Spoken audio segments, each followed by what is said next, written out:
Et pour un nouveau numéro de votre magazine Afrique Mag, le dernier de l'année 2023. Un numéro où il sera question notamment de la foire commerciale intra-africaine dont l'organisation de la prochaine édition sera confiée à l'Algérie. Tout cela bien sûr en deuxième partie de l'émission. Mais avant cela, commençons par notre série de sujets et ce séminaire qui s'est tenu récemment dans la capitale de l'ouest du pays. En effet, la ville d'Oran a abrité les 17 et 18 décembre les travaux du 10e séminaire de haut niveau sur la paix et la sécurité en Afrique. Ce séminaire a, au fil des années, permis de donner à la diplomatie africaine une vision claire de l'avenir et de doter les délégations africaines accréditées auprès de l'ONU d'une feuille de route qui fera de la diplomatie africaine un élément accompli et influent dans l'intérêt de la sécurité et de la stabilité en Afrique dans le cadre du processus décisionnel du Conseil de sécurité de l'ONU, CSNU. Jawida Boumar.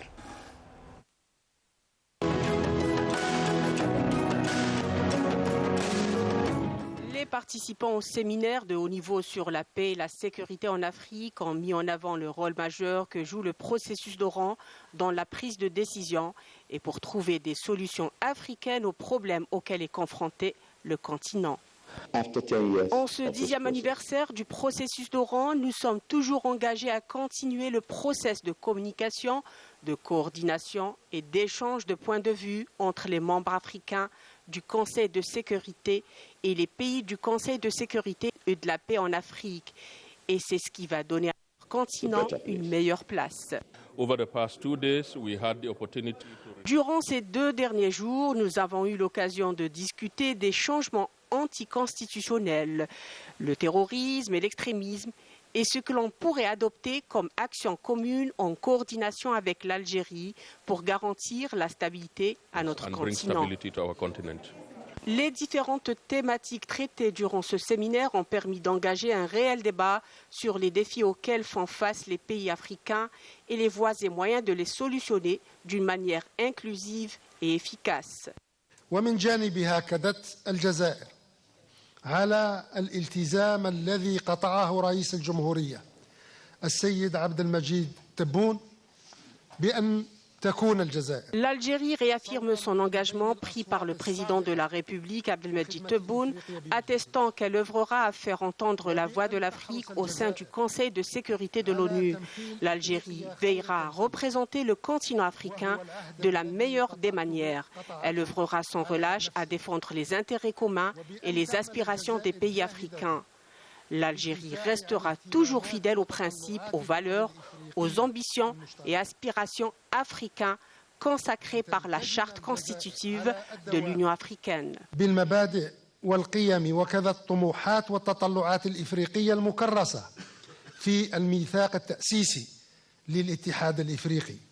Après 10 années d'existence, le processus d'Oran renforce la position de l'Algérie en tant qu'acteur majeur dans le développement de l'action africaine commune à travers la coordination entre les différents mécanismes et institutions de l'Union africaine, à leur tête le Conseil de paix et de sécurité.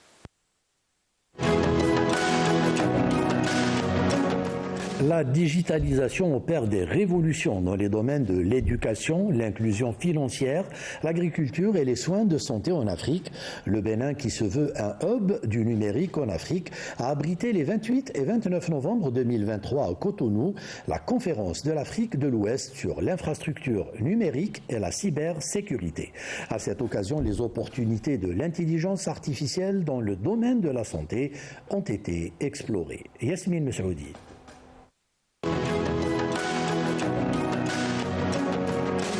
Avec l'avènement de la transition vers les infrastructures du numérique en Afrique de l'Ouest, de nombreux experts se disent préoccupés par l'intelligence artificielle appliquée au domaine de la santé. En effet, l'IA offre de nombreuses opportunités dans les domaines de l'éducation, l'inclusion financière, l'agriculture et les soins de santé. Considérée comme une réalité augmentée, l'IA permet de combler plusieurs gaps dans le domaine de la santé. Elle s'appuie sur les données contextuelles, utilise les algorithmes afin de créer de la valeur et améliorer les soins de santé dans les domaines de la prédiction des maladies, des soins, des épidémies, de l'apprentissage et le renforcement de capacités des médecins. Ça permet donc de combler plusieurs gaps. On a vu des exemples, par exemple, à travers l'AISTET, qui est un stéthoscope à valeur ajoutée.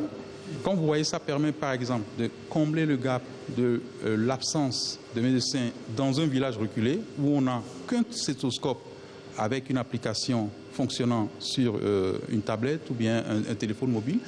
Et cela permet aux médecins, qui est peut-être basé à Cotonou, à une centaine donc, de kilomètres, donc, de pouvoir apporter son appui, poser un diagnostic, on va dire, précis. Selon les experts, en termes de santé, on note en Afrique plus de 3 médecins pour 10 000 habitants. Le digital permet à l'Afrique de combler le gap du développement durable. Dans le domaine de la médecine, l'IA peut être utile pour accélérer les diagnostics. Un projet est mis en œuvre pour le diagnostic de la tuberculose dans les hôpitaux du Bénin.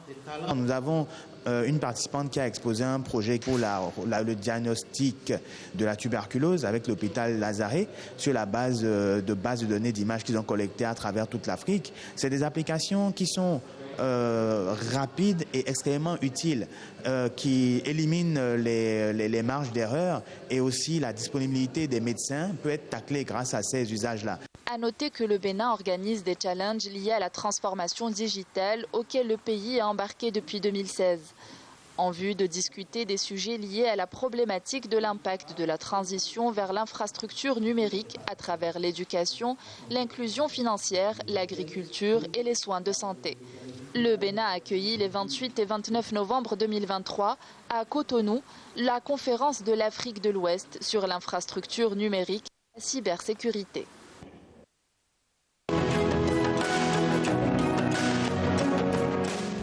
La grande messe des eaux à Douala a tenu toutes ses promesses en matière de spectacle, une effervescence sans pareille et une osmose du public venu comme d'habitude en grand nombre sur les berges du fleuve Wouri pour communier avec le peuple sawa à l'occasion de la grande fête annuelle du Ngondo, une fête traditionnelle qui est célébrée chaque premier dimanche du mois de décembre. Amel Bouaqba.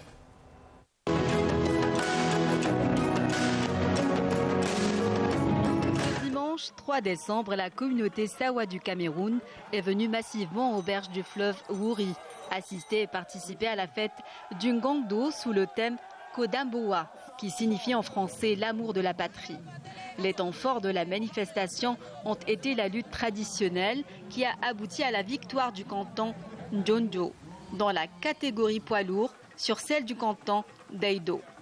Le concours de la Miss Ngondo 2023 a été remporté par la candidate du canton Bélé-Bélé, précisément du village Djebale 1.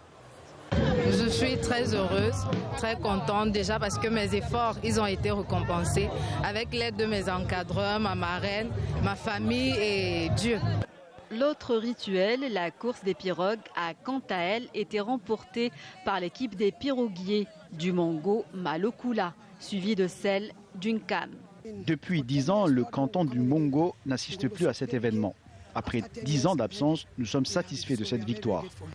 Après le passage de témoins entre le président sortant du Ngondo, Ekwala Deido, et le président entrant, Paul Milor Bouanga Mbappé du canton Bélé-Bélé, le public a eu droit au message des divinités aquatiques à travers le vase sacré qui a été le dernier point de la célébration 2023 du Ngondo sur les berges du Wouri. D'après les initiés, les ancêtres ont invité le peuple sawa à plus de solidarité, à travailler en synergie pour un avenir radieux. Pour rappel, le Ngondo est une fête traditionnelle et rituelle des peuples côtiers camerounais qui réunit les peuples sawa de la région du littoral, du centre, du sud-ouest et du sud Cameroun.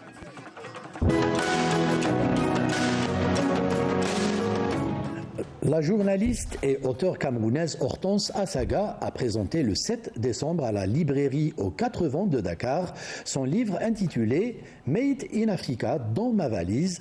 Il s'agit d'une manière pour elle de rendre un hommage à la richesse artisanale africaine en mettant en lumière les talents locaux. Style, design et fashion ont meublé cet événement culturel axé autour de la valorisation de l'artisanat et des métiers d'art en Afrique. Bouchara Bouali.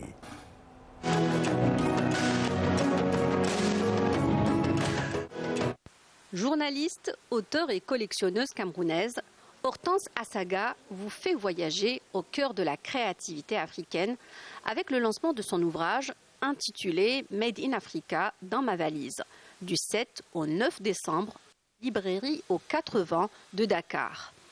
Un événement culturel mettant en valeur une œuvre d'art captivante qui célèbre le génie du local africain, dévoilant la richesse culturelle et l'innovation artistique du continent à travers le livre. Made in Africa, le livre est né de ça, de cette envie de partager les cultures africaines à travers l'artisanat. Donc c'est comme ça que ce livre a vu le jour, pour rendre hommage surtout aux hommes et aux femmes qui au quotidien font briller l'Afrique en travaillant de leurs mains. Nous savons très bien qu'au Sénégal, il y a un vrai vivier de créateurs, de designers, d'artisans qui sont connus et pas trop connus. Et on a voulu justement mettre en situation tous ces artisans et la dédicace d'Hortense.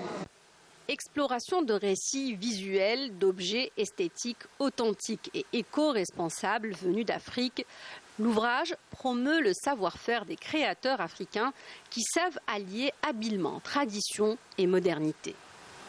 L'autre chose qui pour nous est essentielle et qu'il faut dire, c'est également la mise en lumière de tout ce que ces artisans font pour pouvoir sortir ce travail qui est un luxe, qu'on a fait avec tant d'amour. Le Made in Africa, c'est aussi un appel à se ressourcer, à reconnaître et à célébrer le potentiel que renferme l'Afrique, tant sur le plan artistique que sur celui de l'innovation industrielle. On est pauvre parce qu'on a besoin du symbole de l'autre pour se définir soi-même, alors qu'on a tout chez nous, mais qu'on préfère aller dépenser des millions dans un sac qui nous permettrait de nous dire que ça y est, on a réussi, on fait partie de la haute society, alors que le sac de nos artisans est rempli de talent. À travers des workshops, talks, rencontres et signatures, la présentation du livre Made in Africa dans ma valise a également connu la participation de créateurs et créatrices africains comme Natine Diaye, la perlière, Khadija Aïcha Badialo, Bolé Dakar, l'artisane Aïcha Dione et le peintre Souver Boukari.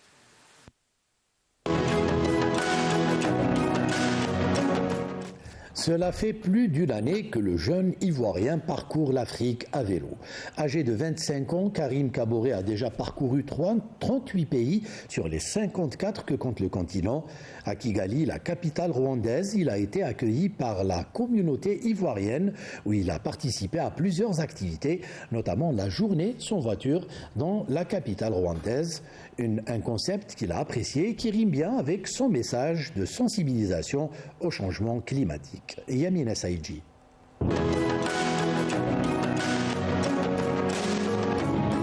Dans les rues de Kigali, un peu plus désertes ce 3 décembre, Karim Kaboré profite du calme pour reprendre des forces avant de continuer la route. Ce jeune Ivoirien de 25 ans fait le tour de l'Afrique à vélo. En une année et 8 mois, il a déjà parcouru 38 pays. À part son développement personnel, cette aventure l'aide à porter aux Africains un message de paix et de sensibilisation aux effets du changement climatique. Sa participation à la journée sans voiture à Kigali lui redonne de l'espoir que certains ont commencé à comprendre les enjeux de la protection de l'environnement. Mais je suis très content de ces journées. C'est une bonne journée. Je pense que tous les pays même de l'Afrique doivent faire comme ça. Pour choisir une journée, même c'est 2 jours, pour arrêter tous les voitures et les gaz. Les gens puissent faire des sports et puis rouler le vélo. C'est un moyen de déplacer, mais c'est un moyen aussi qui permet les gens, donne la santé aux gens. Un vélo et un passeport, ce sont les biens les plus chers pour Karim en ce moment. Pendant son périple, il a aussi découvert l'hospitalité africaine qui pour lui est inégale à Kigali. Bon, d'ailleurs c'est à Kéké et Garba, bon, avec poisson cap, voilà. Et puis accompagné avec les condiments, oignons, tomates et puis piment avec aloko. Voilà. C'est la nourriture ivoirienne? Voilà, c'est la nourriture ivoirienne, la nourriture le plus aimée en Côte d'Ivoire, que tout le monde mange en Côte d'Ivoire. La première des choses, il a demandé à manger ivoirien, puisqu'il a fait plusieurs pays, c'est pas 38 pays déjà, et il a demandé à manger ivoirien. Donc il est arrivé, il a fait son choix, et puis voilà, on est resté en famille. Et ça donne une joie de retrouver ses frères.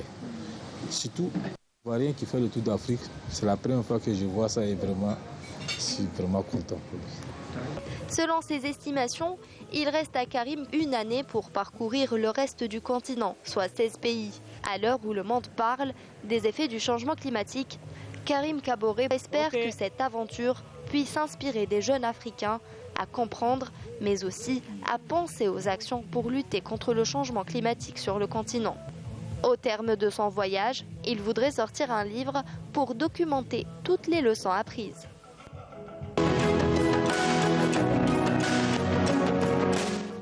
Les championnats nationaux de roller se sont tenus à Cotonou les 25 et 26 novembre dernier.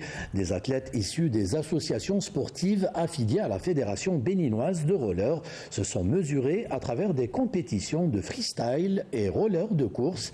La pratique du skateboard, discipline olympique du roller sport, a ainsi été révélée au public dans le cadre de cette compétition. Myriam Damis.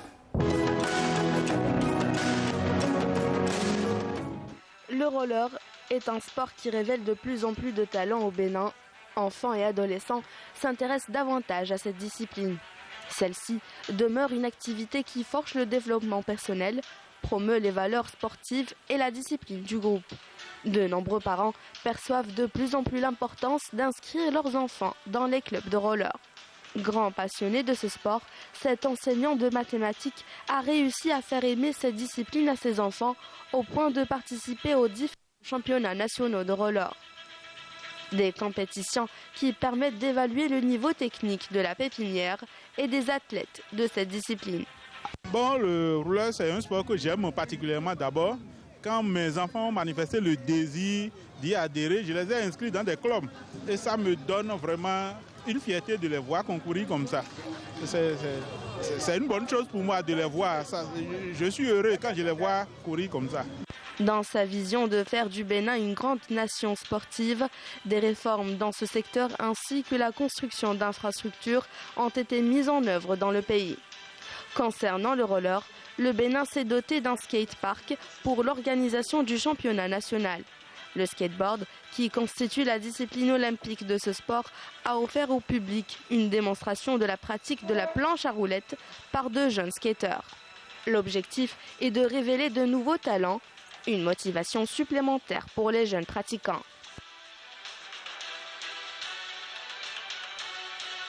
Quand je fais le roller là, ça me permet de me concentrer sur une autre chose. Ça me donne la force.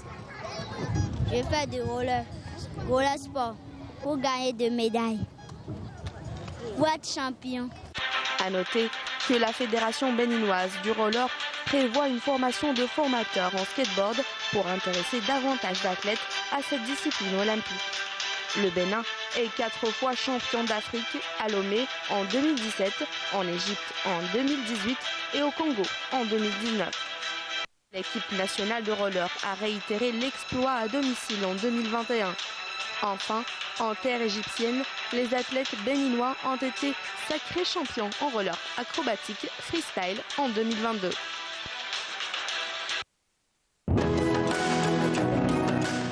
Retour en Algérie pour revenir sur cet événement important, celui de l'adhésion officielle de notre pays dans le cadre de la concrétisation de l'accord sur la zone de libre-échange continentale africaine (LECAF) à l'initiative de commerce guidé. Une adhésion qui permettra aux opérateurs économiques algériens d'écouler leurs marchandises sans frais de douane. Les détails avec Raouf Hamouche. La zone de libre-échange continentale africaine l'une des plus grandes zones de libre-échange au monde. Avec un marché de plus de 1,3 milliard de consommateurs et un PIB combiné d'environ 2500 milliards de dollars, la ZLECAf devient une étape cruciale vers la réalisation de l'intégration continentale, reflétant la forte volonté politique des États en faveur de l'agenda africain de développement 2063 et ses projets pionniers pour une Afrique prospère qui repose sur un développement inclusif et durable. J'annonce aujourd'hui l'adhésion officielle de l'Algérie à l'initiative de commerce guidé dans le cadre de la concrétisation effective de l'accord de l'espace de la ZLECAf. Nous sommes parmi les premiers pays à adhérer à cet espace et à lever toutes les barrières, notamment douanières. Je tiens à féliciter l'Algérie pour son adhésion à la ZLECAf. Nous espérons réaliser des échanges commerciaux réussis. Nos discussions ont porté sur les modalités de diversifier les exportations algériennes vers les pays africains. African countries as well as Algeria.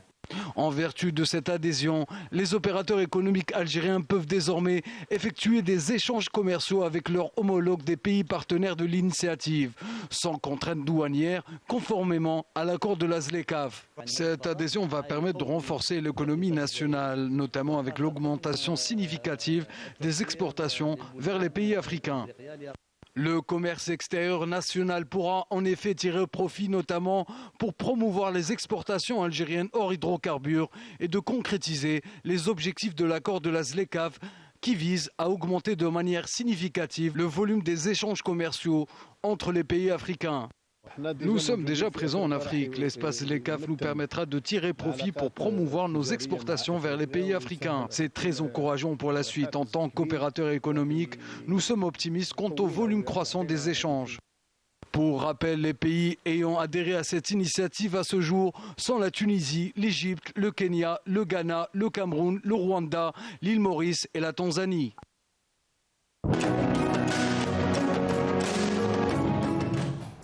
Voilà, ceci nous amène à parler d'une autre manifestation continentale très importante, celle de la foire commerciale intra-africaine, une manifestation à laquelle l'Algérie a toujours été présente et qui se voit ainsi confier l'organisation de l'édition de 2025.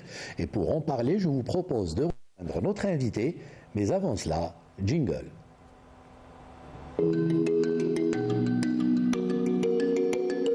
Bonsoir, nous sommes donc en compagnie de Madame Safiatou Traoré Dosso. Elle est manager chargée de la promotion du commerce et des investissements chez Afreximbank. Madame Safiatou Traoré Dosso, bonsoir et merci d'avoir accepté notre invitation. Bonsoir, je vous remercie pour l'invitation. Alors, j'ai une question comme ça à vous poser. C'est la première fois que vous venez en Algérie? Non, j'ai eu l'occasion de visiter l'Algérie dans le cadre des activités de Afreximbank cette année 2023, au moins 4 fois, y compris le roadshow que nous avons organisé en septembre qui annonçait déjà l'IATF 2023. Alors, vous me parlez de l'IATF. Pour les téléspectateurs qui regardent Afrique Magazine et qui ne connaissent pas l'IATF, c'est quoi au juste? L'IATF, c'est la foire commerciale intra-africaine. C'est une foire qui réunit tout l'écosystème du commerce intra-africain et elle vise à promouvoir les échanges commerciaux et les investissements entre pays africains. Elle est organisée par Afreximbank, le secrétariat de la zone de libre-échange continentale africaine et la commission de l'Union africaine.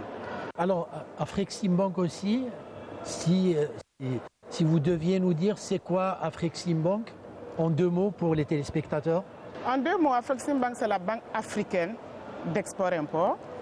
Notre mandat, c'est de soutenir le commerce africain et notre slogan, c'est de transformer le commerce africain. Alors, cette foire dont vous me parliez justement, elle existe depuis quand? Pardon? Elle existe depuis quand? La banque existe depuis 30 ans. Oui. Cette année, nous avons fêté notre 30e anniversaire justement. Et je vous parlais de cette foire-là, justement. La foire existe depuis 2018. La première édition a eu lieu en 2018 en Égypte au Caire. Et on vient de conclure la 3e édition.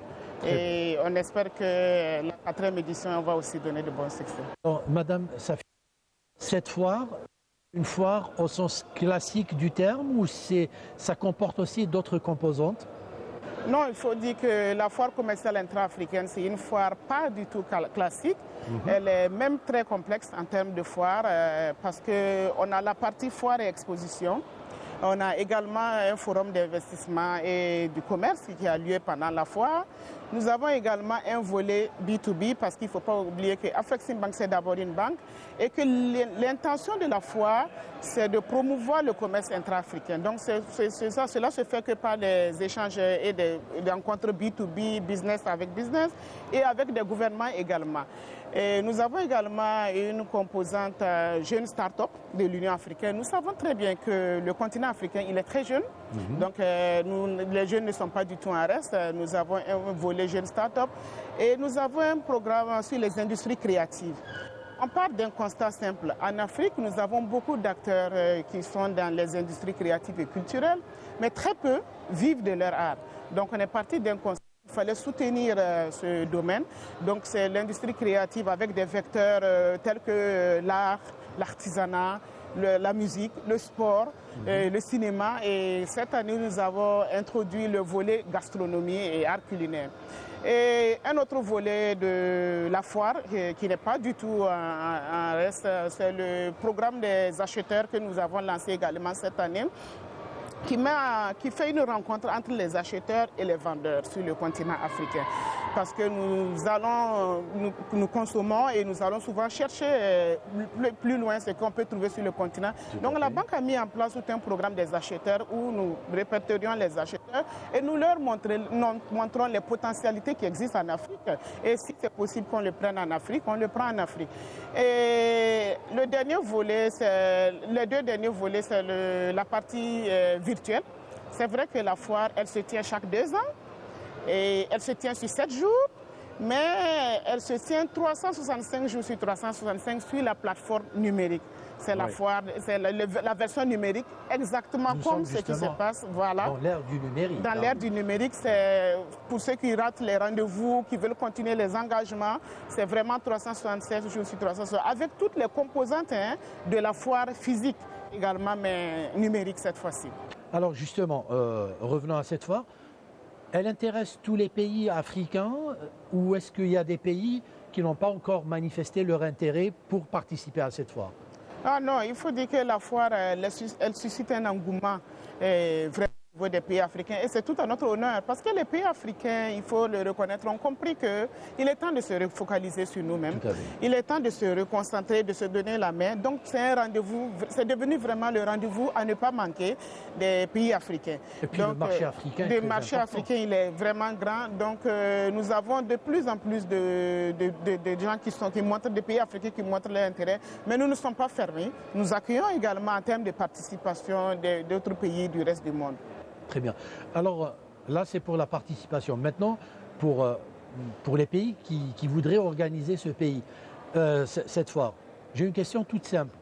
Que gagnerait un pays en organisant cette foire? C'est vraiment beaucoup d'opportunités. D'abord, je vais peut-être aller sur comment un pays arrive à organiser cette foire et vous dire que les potentialités... Oui, justement, j'allais y arriver. Oui. On ouvre un appel à candidature 2 ans avant l'édition.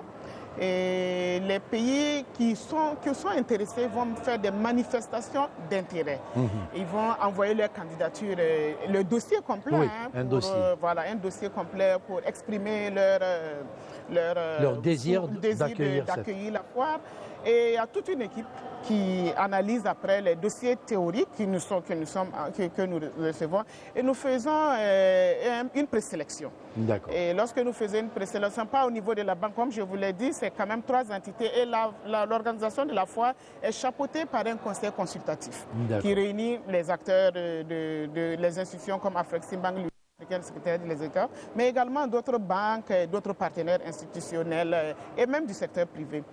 Donc, ce qui se passe, une fois qu'on a fait cette présélection, et ceux qui sont retenus, on envoie une équipe pour vérifier l'existence sur place par rapport à ce que nous avons reçu comme candidature. Et donc c'est ainsi qu'après on fait un rapport au Conseil consultatif et qu'on décide par rapport au poids de chacun et la qualité de la candidature de chacun et on prend une décision. Et surtout, je le dis souvent avec un sourire, l'ingrédient principal c'est l'amour du continent africain. Oui, c'est bien dit. Alors je reviens à cette question. Que gagne un pays en voulant organiser cette foire, très concrètement? Très concrètement, c'est vraiment toute une visibilité. Parce que c'est la destination pays qui est promue. C'est des gens qui vont visiter le pays. Vous n'êtes pas sans savoir que généralement l'investissement commence par le tourisme. Et le tourisme, c'est aller dans un autre pays. Donc lorsque ces destinations sont promues, c'est vraiment des gens qui viennent sur place en termes d'économie locale déjà, en termes de chambres d'hôtel, en termes de restauration, en termes de gens qui vont se déplacer, de brassage même culturel et des opportunités parce que les gens sont confrontés à ceux qui n'ont pas vu comme d'habitude, ceux qui n'ont pas vu d'habitude ou ceux qui ne connaissent pas du pays. Donc c'est vraiment tout à l'avantage pour un pays qui organise de tirer le meilleur de la foire. Mais après c'est au pays de savoir également tirer le meilleur et s'organiser pour avoir le meilleur de cette foire. Voilà. Tout à fait. Alors pour revenir justement sur ce point, c'est une foire. Cet événement, il est tellement lourd qu'il n'attire pas beaucoup de candidatures ou au contraire, il y a beaucoup de gens qui manifestent leur intérêt pour accueillir cette manifestation? Bien au contraire, il y a beaucoup de manifestations d'intérêt. Nous recevons beaucoup de manifestations d'intérêt pour accueillir la foire. Les critères, ils sont d'ordre, je dirais plutôt matériel, comme les hôtels, les capacités d'hébergement, de restauration. C'est plus ça ou c'est plutôt les atouts économiques d'un pays? Comme je l'ai dit avec le sourire, c'est l'amour du continent africain. En plus de ça? En plus de ça, par exemple, la foire 2025 a été remportée par l'Algérie, oui, nous allons revenir, comme vous le savez. Et ce qui a pesé, c'est vrai qu'il y a les infrastructures, c'est vrai qu'on demande un certain minimum parce que lorsqu'on accueille des gens, il faut bien les loger, il faut bien pouvoir les nourrir, il faut qu'ils puissent se déplacer, il faut pour qu'ils soient confrontés à des opportunités et que l'objet de leur déplacement soit également bénéfique. Mais au-delà de tout ça, comme je l'ai dit, c'est vraiment aimé. Par exemple, et au niveau de l'Algérie, ce qui a vraiment joué, c'est le panafricanisme. On observe et on apprécie beaucoup ce que l'Algérie fait depuis quelques années sous le leadership de son Excellence, Monsieur le Président de la République d'Algérie. On va revenir justement sur cette édition, mais je voudrais d'abord qu'on sache, il y a eu depuis 2018 l'organisation de 3 éditions. Elles se sont déroulées où ces éditions? La première édition a eu lieu en 2018 en Égypte au Caire et la seconde édition a eu lieu à Durban, en Afrique du Sud. En Afrique du Sud, oui. Et la toute dernière qu'on vient de conclure en novembre dernier en Égypte au Caire. Très bien. Alors avec du recul, quel regard vous portez sur l'organisation de ces 3 éditions? Est-ce qu'il y a eu des manquements? Et si oui, qu'est-ce qui est fait pour apporter justement les correctifs qu'il faut? Bon, comme toute organisation, il y a toujours des leçons à tirer. Oui. Surtout que c'est nouveau. Oui, c'est nouveau, il y a toujours des leçons à tirer. Et comme je l'ai dit, cette foire, ce n'est pas juste la partie exposition. Donc, elle est vraiment complexe, c'est vraiment tout l'écosystème de la rencontre africaine qui met en avant les potentialités africaines. Donc, ce n'est pas sans certaines difficultés, mais l'essentiel est qu'on arrive à relever ces défis et qu'à chaque édition, nous essayons de rectifier à travers ce qu'on appelle déjà la convention d'accueil qui nous permet d'avoir un chemin clair sur comment on espère accueillir du monde ici. Et également un plan de travail bien élaboré et qui puisse également garantir le succès de l'événement. Alors comme c'est nouveau, je voudrais que vous nous disiez qu'est-ce qui est fait pour promouvoir cet événement? Oui, parce que la promotion aussi, c'est un aspect important. Tout à fait, tout à fait. Nous menons beaucoup d'activités promotionnelles, généralement sur la plateforme. Et j'invite vos spectateurs à s'inscrire massivement sur la plateforme qui donne pas mal d'opportunités, même déjà en termes d'affaires. Hein. Oui. On n'attend pas la foire avant de faire des affaires. C'est tous les jours qu'on fait des affaires. Vous l'aviez dit justement sur la plateforme. Voilà, sur la plateforme. Donc j'invite déjà vos téléspectateurs à s'inscrire massivement à la plateforme. C'est un outil que nous utilisons beaucoup pour promouvoir la foire, également et les outils de financement de Afreximbank. Moi, je suis aujourd'hui à la 31e foire de production algérienne. J'ai vu un potentiel incroyable ici en Algérie qui est certainement méconnu. Oui. Donc, et que la banque peut accompagner. Donc je pense que j'invite vraiment à vous inscrire massivement sur la plateforme et à prendre contact également avec la banque pour savoir comment on peut accompagner. D'autres sources de promotion, c'est des événements comme la foire internationale d'Alger, certains événements, je pense qu'on a déjà répertorié plus d'une vingtaine d'événements pendant lesquels nous allons promouvoir la foire 2025, mais également que des activités que nous allons nous-mêmes mener pour promouvoir la foire 2025. À côté de ça, nous avons, comme je l'ai dit, un conseil consultatif également. Donc tous les membres du conseil consultatif, c'est des gens qui sont dans le domaine du commerce intra-africain en général, des gens qui poussent l'agenda des échanges entre pays africains. Et également, nous avons une liste d'ambassadeurs que nous appelons les ambassadeurs de la foire, les ambassadeurs de l'IATF.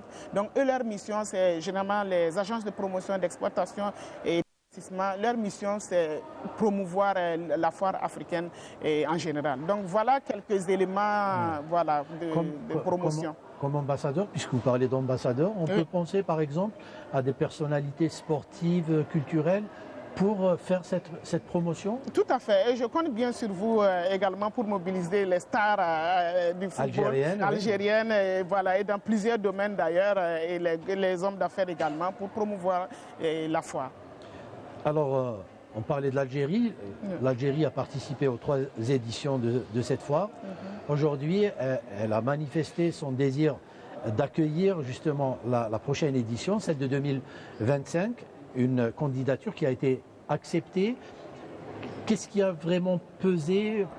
Quels sont les atouts qu'a fait valoir l'Algérie pour avoir cette organisation? Bon, déjà, elle était en compétition avec... Oui, déjà, il y a le cahier de charges lorsqu'on ouvre l'appel à candidature.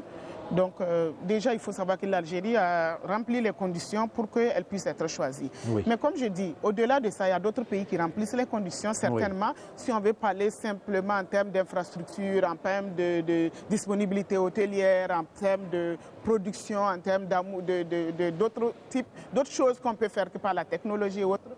Donc il y a d'autres pays qui peuvent être à mesure peut-être de remplir les conditions, ou même mieux. Oui. Mais ce qui a vraiment pesé, c'est l'amour que nous avons remarqué au niveau de l'Algérie. Ouais. Et comme je l'ai dit, il y a une nouvelle dynamique qui est insufflée depuis son là, Monsieur le Président de la République, pour le progrès économique de l'Afrique, pour l'union de l'Afrique également. Et ça, nous l'apprécions. Et nous estimons qu'on doit se donner la main. S'il est temps de se donner la main, il est temps de se regarder dans le miroir entre Africains et de voir ce qu'on peut faire ensemble et ce qu'on peut achievement ensemble. Et voilà des éléments qui ont pesé. Et bien évidemment, on suit également le ministère du Commerce également, et sous l'égide du ministre du Commerce, et vraiment avec le secrétariat général de la ZLECAf, on voit que l'Algérie est toujours assidue à toutes les rencontres de la ZLECAf. Il ne manque aucun rendez-vous. Ils sont toujours en train de faire des contributions très enrichissantes. Ça montre qu'il y a un certain engagement. Et ça n'a pas de prix. Ça, aucune infrastructure ne peut remplacer ça. Et ça a vraiment pesé également pour le choix de l'Algérie. D'où peut-être le trophée que vous avez remis au président de la République récemment. Exactement, c'était un trophée symbolique au nom du Conseil consultatif, en attendant que des voix plus autorisées que moi le fassent. Mais on estime que c'était bon de marquer le coup également avec ce trophée. C'est important qu'il y ait des pays comme l'Algérie pour jouer ce rôle de locomotive et essayer de tirer un peu l'Afrique. C'est extrêmement important, c'est vraiment important parce que très souvent on est parti chercher loin ce qu'on avait à côté. Donc il est vraiment grand temps qu'on se resserre sur nous-mêmes et qu'on puisse se donner la main. C'est vraiment important. Et puis vous parliez tout à l'heure d'autres pays ou d'autres régions du monde qui viennent participer à cette foire. C'est important de le faire quand la prochaine édition se tiendra en Algérie. L'Algérie, l'Europe, c'est à une heure de temps. Donc c'est aussi un portail pour l'Afrique et ou inversement pour l'Europe. Oui. Bon, comme je l'ai dit, les autres sont pas en reste. C'est vrai que c'est un rendez-vous pour l'écosystème africain en tout cas, mais on n'est pas fermé. Comme je l'avais déjà dit, on n'est pas fermé. Les autres peuvent venir pour voir ce qu'il y a de beau qui se fait et pour nouer des partenariats gagnant-gagnant. Oui. L'essentiel, c'est ça. L'essentiel, quand on ouvre une entreprise ou qu'on s'exporte vers un autre pays africain, c'est que chacun de nous puisse tirer le meilleur pour le bien de nos populations également. Oui. Alors par rapport à la prochaine édition, puisque vous avez peut-être fait le bilan des 3 précédentes, quelles sont vos attentes par rapport à la prochaine édition ?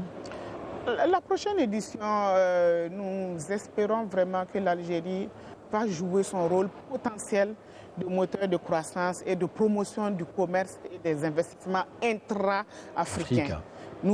Voilà ce que nous espérons de l'Algérie et qu'elle joue son rôle de locomotive vraiment. Et nous espérons qu'on va travailler en étroite collaboration et en bonne intelligence avec nos collègues du Salon algérien des foires et expositions pour que l'IATF 2025 soit un plein succès.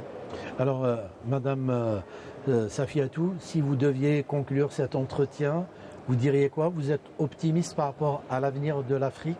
Vous parliez tout à l'heure surtout des jeunes, des start-up et tout. L'avenir, il est là? Je suis très optimiste. Comme je l'ai dit, j'ai visité la foire de la production algérienne et je suis sûr que c'est des jeunes qui travaillent derrière tout ce que je vois comme matériel, comme équipement, comme produit. Et même il y a des services. J'ai eu à avoir besoin de services ici. Donc je suis très optimiste parce que pour réaliser ça, il faut bien qu'il y ait des jeunes sur le continent. Ça veut dire qu'il y a du potentiel et que ce potentiel, il est utilisé. Donc on demande juste de pouvoir accroître ce potentiel. Et ça va se faire qu'en démontrant ce qu'on fait de mieux et de ce qu'on fait de beau. Et j'ai pleine confiance également à la réussite de la foire commerciale 2025 pour le simple fait que l'Algérie n'est pas étrangère à la foire. L'Algérie a participé, a soutenu la foire depuis sa création, et même en prenant des packages de journées pays qui sont des journées qui font la promotion de la destination pays. Oui. Donc les précédentes éditions, ils l'ont fait, ils ont remporté les prix, l'Algérie a remporté le prix du meilleur stand et de la meilleure participation au Caire en 2018.